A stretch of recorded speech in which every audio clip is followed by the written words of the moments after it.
મિત્રો, નવરાત્રિના પ્રારંભની તૈયારી થઈ ગઈ છે, તો આજે આપણે આ વિડીયોમાં સાંભળીશું શ્રી દુર્ગા સપ્તશતીનો પ્રથમ અધ્યાય. મિત્રો, જો તમે મારી ચેનલમાં નવા હોય તો પ્લીઝ મારી ચેનલને સબસ્ક્રાઈબ જરૂર કરી લેશો, જેથી તમને નવા વિડીયો મળી શકે. યા દેવી સર્વભૂતેષુ શક્તિરૂપેણ સંસ્થિતા નમસ્તસ્યૈ નમસ્તસ્યૈ નમસ્તસ્યૈ નમો નમઃ. નવરાત્રિમાં માતા શક્તિની આરાધના કરવામાં આવે છે. માં ભગવતી, ચામુંડા, દુર્ગા માતાની આરાધના કરવામાં આવે છે. આ આસો માસના નવરાત્રામાં ભક્તો માતાજીની આરાધના કરે છે, કથાઓ સાંભળે છે. તો આજથી આપણે શરૂ કરીશું માં દુર્ગા સપ્તશતીના જે 13 અધ્યાયો આપેલા છે, જેમાં માતાજીની કથા તથા રહસ્યોનું વર્ણન કરવામાં આવ્યું છે. માતાની આરાધના તથા તેમનું ચરણ પ્રાપ્ત કરવાથી મનુષ્યને સ્વર્ગ અને મોક્ષની પ્રાપ્તિ થાય છે. માતાજીના આ દુર્ગા સપ્તશતીના પાઠની આરંભ કરતા પહેલા તેમને ધૂપ, દીપ આદિ કરીને કરવો અતિ ઉત્તમ છે. મા દુર્ગાની આરાધના કરવાથી સદ્બુદ્ધિ, જ્ઞાન, ભક્તિ, શક્તિની પ્રાપ્તિ થાય છે. સુખ સમૃદ્ધિની પ્રાપ્તિ થાય છે. ભક્તિ અને મુક્તિની પણ પ્રાપ્તિ થાય છે. એવી મા જગતજનનીની કથા સાંભળવાથી પણ ખૂબ જ પુણ્યને પ્રાપ્ત કરી શકાય છે અને પાપોનો નાશ થાય છે. સર્વે દેવી દેવતાઓ પણ માતાની આરાધના કરે છે અને મનોવાંછિત ફળને પ્રાપ્ત કરે છે. એ માતા દુર્ગાની આપણે કથા સાંભળીએ તો શ્રી દુર્ગા સપ્તશતી અધ્યાય પહેલો આપણે સ્ટાર્ટ કરીશું. અધ્યાય પહેલો. મેઘા ઋષિ વડે રાજા સુરથ અને સમાધિને ભગવતીનો મહિમા બતાવતો અને મધુકૈટભના વધનો પ્રસંગ સંભળાવવો. બ્રહ્માજી આ પ્રથમ ચરિત્રના ઋષિઓ દેવતા મહાકાળી છે, છંદ ગાયત્રી છે, નંદા શક્તિ છે, રક્તદંતિકા બીજ છે જેનું તત્વ અગ્નિ છે, તેમજ ઋગ્વેદ જેનું સ્વરૂપ છે. શ્રી મહાકાળી દેવીને પ્રસન્ન કરવા માટે આ પ્રથમ ચરિત્રના જાપમાં આ વિનિયોગ છે. સૂર્યના પત્ની સવર્ણ દ્વારા ઉત્પન્ન થયેલ સાવર્ણી નામનો જે 8મો પુત્ર મનુ કહેવાયો, તેના જન્મની કથા છે. તે હું તમને કહું છું, તે હે માર્કંડેય તમે સાંભળો. મહાભાગ્યશાળી આ સાવર્ણી મહાદેવની ભક્તિ થકી કેમ કરીને મન્વંતરનો રાજવી થયો તે હું કહું છું. પૂર્વે જ્યારે મનુના મોટા પુત્ર સ્વારોચિષનો સંવત્સર વર્તમાન હતો, ત્યારે ચૈત્ર વંશમાં સુરથ નામનો એક રાજવી આખાએ ભૂમંડળનો ચક્રવર્તી રાજા હતો.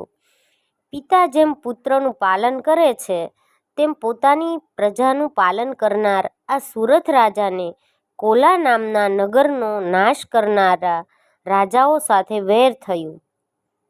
ખૂબ જ બળવાન એવા એ દુશ્મનોને દંડવા માટે તૈયાર થયેલા સુરથ રાજાને દુશ્મનો સાથે ઘોર યુદ્ધ થયું. તેમાં થોડા એવા શત્રુઓના હાથે એની હાર થઈ. સારાએ ભૂલોકનું સાર્વભૌમત્વ છોડી ને પોતાના નગરમાં આવી રાજ્ય કરવા લાગ્યો. તેમ છતાં તેમાં દુશ્મન રાજાઓએ તેના નગરની ચારે તરફ ઘેરો નાખ્યો. બળહીન થયેલા સુરથ રાજાના કપટી અને બળવાન એવા મંત્રીઓએ જ રાજા પાસેથી તેનું સૈન્ય તથા તેનો ધનમંડળ આંચકી લીધો. મૃગિયા રમવાને બહાને સર્વ રીતે પાયમાલ થયેલ સુરથ રાજા જંગલમાં નીકળી પડ્યા. વનમાં ભટકતો રાજા સુરથ મેઘસ ઋષિના આશ્રમે આવી ચડ્યો, જ્યાં હિંસક પશુઓ પણ શાંત ભાવે ત્યાં રહેતા હતા. ઋષિના અનેક શિષ્યોથી વનની શોભામાં વધારો થઈ રહ્યો હતો. સુરથ રાજાને ફરતો જોઈ મેઘસ ઋષિએ તેનો આદર સત્કાર કર્યો, તેને આશ્રમમાં આશ્રય આપ્યો. મમત્વથી વ્યાપ્ત એવો રાજા વિચાર કરવા લાગ્યો કે જે નગરનું પાલન મારા પૂર્વજોએ કર્યું એ જ નગર મારા હાથમાંથી જૂટાઈ ગયું. મારા આચારહીન સેવકો એનું રક્ષણ કરતા હશે કે કેમ તેની મને જાણ નથી. મારો મદમસ્ત હાથી તથા મારા પ્રધાનો દુશ્મનોના ઘેરાયેલ કંઈક કેવી યાતનાઓ ભોગવતા હશે. દુશ્મનોના સકંજામાં સપડાયેલા એ બધા કેવી રીતે સુખી હશે. મારી સેવામાં હતા ત્યાં સુધી તેઓ મારી કૃપા અને દોલત તેમજ ભોજન ઇત્યાદિથી કેવા સંતુષ્ટ હતા. પરરાજ્યના રાજ્યાશ્રયમાં તેઓ દબાયેલા ચંપાયેલા હશે ને નીતિસર ખર્ચ થવાને બદલે અતિશય ખર્ચ થતું હશે. અતિશય કષ્ટ વેઠીને ભેગો કરેલો ધન દોલતનો ખજાનો બેફામ ઉડાવી દેવામાં આવતો હશે. આવા વિચારોથી રાજા સતત ચિંતિત રહેતો હતો. એકવાર આશ્રમમાં એક વૈશ્યને આવેલો જોઈ રાજાએ તેને પૂછ્યું કે તું કોણ છે ભાઈ, ક્યાંથી આવ્યો છું અને આશ્રમને વિશે તારે આવવાનું કારણ શું? આમ શોકગ્રસ્ત ને વળી ઉદાસ કેમ દેખાય છે? આવા પ્રેમભર્યા પ્રશ્નોથી પેલો વૈશ્ય પ્રણામ કરી બોલ્યો, હું જાતે વૈશ્ય છું. મારું નામ સમાધિ છે ને હું ધનવાન કુળનો કુળદીપક છું. દુષ્ટ બુદ્ધિવાળા મારા પત્ની બાળકોએ ધનનો લોભ કરીને મને ઘરમાંથી કાઢી મૂક્યો છે. મારા ધન વૈભવ સ્ત્રી પુત્રાદિક સ્નેહીઓથી વિખૂટો પડી ગયેલો છું. હું અત્યંત દુઃખ પામેલો અને વનને વિશે આવી પહોંચ્યો છું. અહીં હું વનમાં હોવાથી મારા સ્ત્રી પુત્રોની ક્ષેમકુશળતાની મને કોઈ જાણ નથી. તે બધા ત્યાં સકુશળ હશે કે કેમ?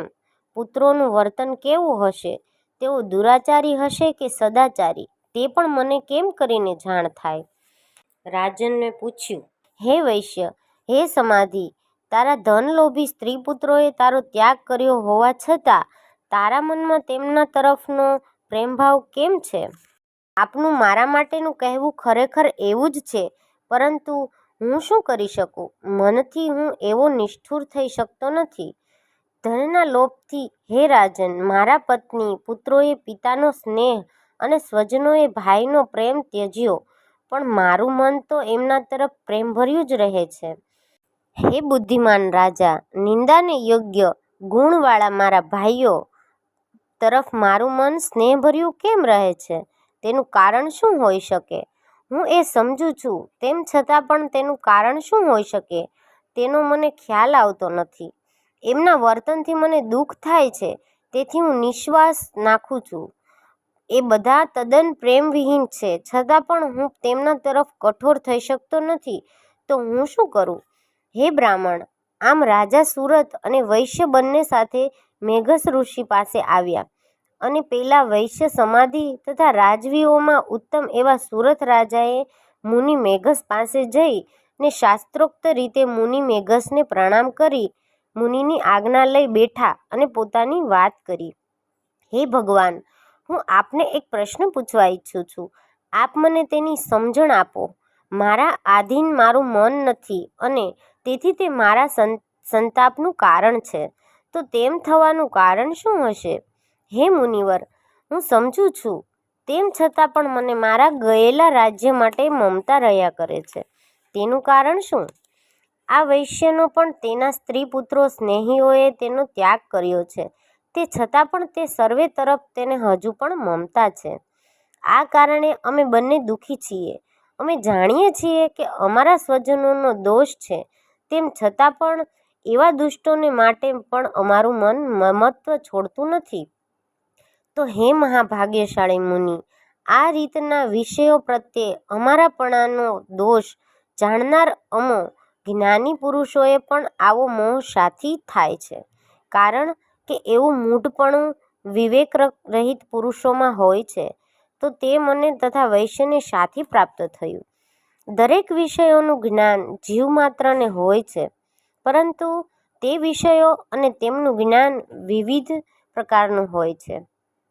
કેટલાક જીવો દિવસે આંધળા હોય છે, જ્યારે બીજા રાત્રિના અંધકારમાં અંધ હોય છે. ત્યારે કેટલાક તો દિવસ અને રાત્રિ એમ બંને સમયે એક સરખી દ્રષ્ટિવાળા હોય છે. વળી જે માનવ જ્ઞાની હોય તે ખરું, પરંતુ મનુષ્યને જ જ્ઞાન હોય છે તેવું નથી હોતું. પશુ પક્ષી મૃગ આદિ સર્વે જીવોને જ્ઞાન તો હોય જ છે. માનવને જે પ્રકારે જ્ઞાન હોય છે તે જ પ્રમાણે જ્ઞાન પ્રાણી માત્રને હોય છે. એટલે આહાર, વિહાર, નિંદ્રા વગેરે જ્ઞાન બંનેમાં સરખું જ હોય છે.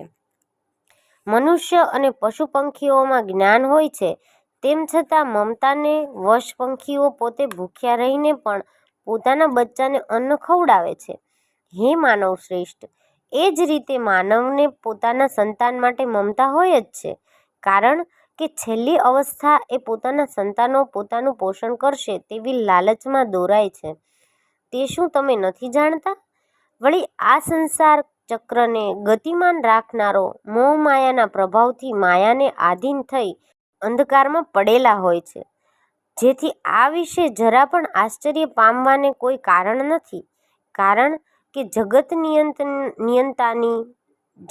નિયંતાની એ યોગ નિંદ્રા માયાને જ લીધે આ સંસાર મોહમાં પડેલું હોય છે. કારણ કે મહામાયા ભગવતી જેના યોગ પરિપક્વ થયા ન હોય એવા સામાન્ય જ્ઞાનીઓના મનને આકર્ષી અને તેને અત્યંત મોહયુક્ત માયામાં લપેટે છે. તો તારા જેવા સંસારીની તો વાત જ શી કરવી?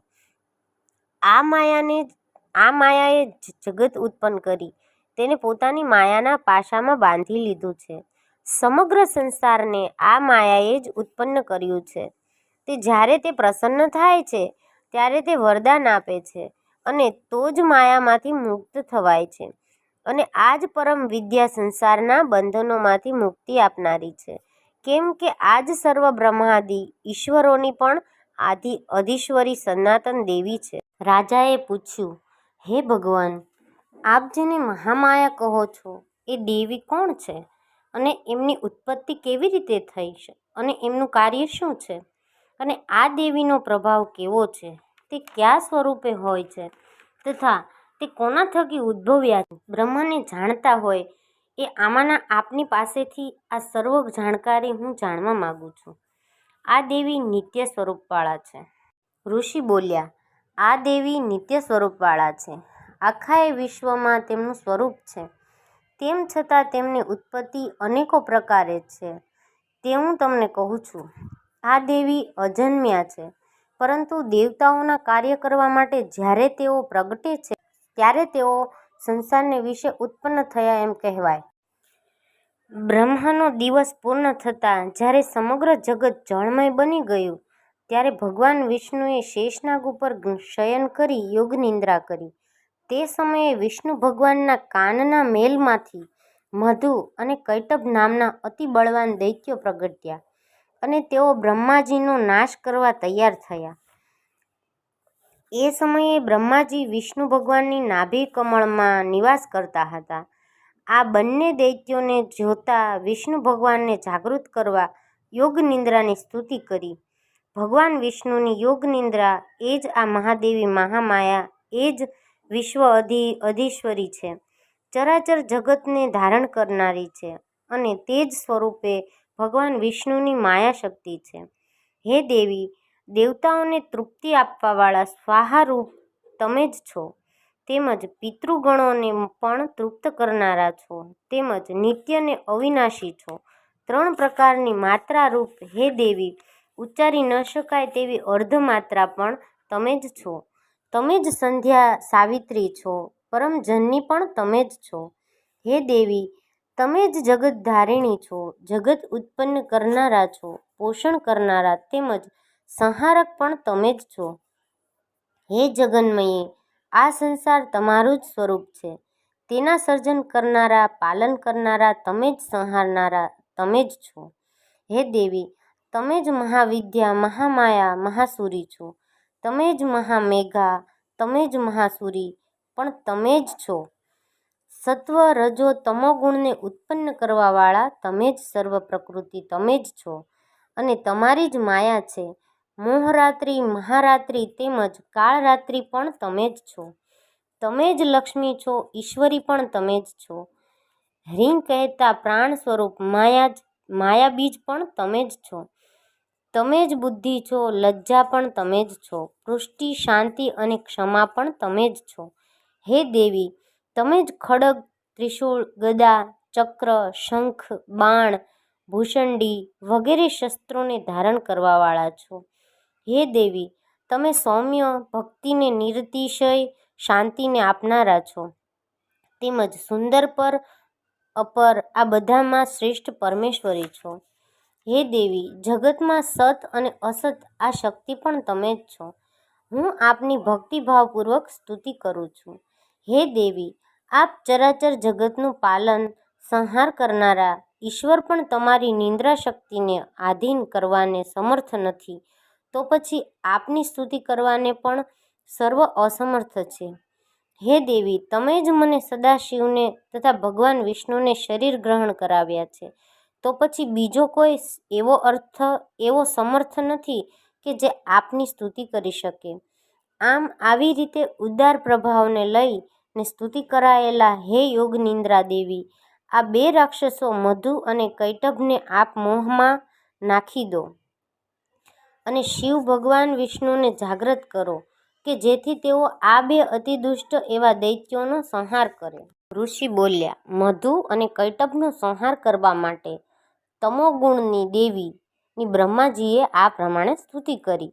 તે જ સમયે આ દેવીએ ભગવાન વિષ્ણુના નેત્ર, મુખ, નાસિકા, હૃદય અને વક્ષસ્થલમાંથી પ્રગટ થઈ બ્રહ્માજી સન્મુખ આવી ખડા થઈ ગયા. ભગવાન જગન્નાથ યોગનિંદ્રામાંથી જાગ્રત થઈ શેષશૈયામાં બેઠા થયા અને મધુ કૈટભને જોવા લાગ્યા.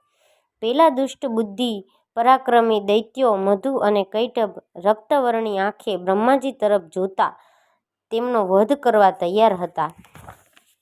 તત્કાલીન ભગવાનને તેમની સાથે યુદ્ધ કર્યું અને 5000 વર્ષ સુધી ઘોર સંગ્રામ ચાલ્યો. વિપુલ બળથી છકેલા આ બંને રાક્ષસોને મહામાયાએ પોતાના પ્રભાવથી પ્રભાવિત કરેલા હતા. તેથી ભગવાનને તેઓ કહેવા લાગ્યા, તમારે જે ઈચ્છા હોય તેવું વર માગો. શ્રી ભગવાન બોલ્યા, તમો મારા પર જો પ્રસન્ન થયા હોય તો તમારા નાશ મારાથી થાય. બસ આ જ વરદાન મારે જોઈએ છે, બીજું શું માંગવું? ત્યારે ઋષિ બોલ્યા, મહામાયાના પ્રભાવથી પ્રભાવિત થયેલા ચરાચર જગતને જળમય જોઈ અને કમળ સમાન નેત્રોવાળા ભગવાનને કહ્યું, હે વિષ્ણુ, અમારી સાથેના તમે કરેલા ઘોર સંગ્રામથી અમે પ્રસન્ન છીએ અને તમારા હાથે અમારો નાશ અતિ ઉત્તમ છે. માટે કરીને આ પૃથ્વી જ્યાં જળને સ્પર્શ કરતી ન હોય એવા સ્થળે અમારો નાશ કરો. ઋષિ બોલ્યા, દૈત્યોની ઈચ્છા પરિપૂર્ણ કરવા ભગવાન વિષ્ણુએ શંખ, ચક્ર, ગદા ધારી એ પોતાની જાંઘ ઉપર તેમના મસ્તક રાખી છેદી નાખ્યા. બ્રહ્માજીએ સ્તુતિ કરી તેથી પ્રગટ થયેલા મહાદેવીનો પ્રભાવ હવે હું તમને આગળ સંભળાવું છું, તે તમે સાંભળો. માર્કંડેય પુરાણમાં સાવર્ણિક મન્વંતર કથાના આ દેવી મહાત્મ્યમાં મધુકૈટભ વધ નામનો આ પ્રથમ અધ્યાય અહીં સંપૂર્ણ થાય છે. મિત્રો, નવરાત્રિમાં માતા દુર્ગાની આરાધના થાય છે અને કહેવાય છે કે માતાની આરાધના કરવાથી મનોવાંછિત ફળની પ્રાપ્તિ થાય છે. માતા મહામાયા, જગદંબા, જગતજનની દેવી આપણા કુળદેવીના રૂપમાં પણ બિરાજમાન થઈને આપણા જ ઘરમાં બિરાજમાન થાય છે. એવામાં જગતજનની માં દુર્ગા, માં ચામુંડા દેવીને આપણે કોટી કોટી વંદન કરીએ. મિત્રો, મને સાંભળવા માટે તમારો ખૂબ ખૂબ આભાર.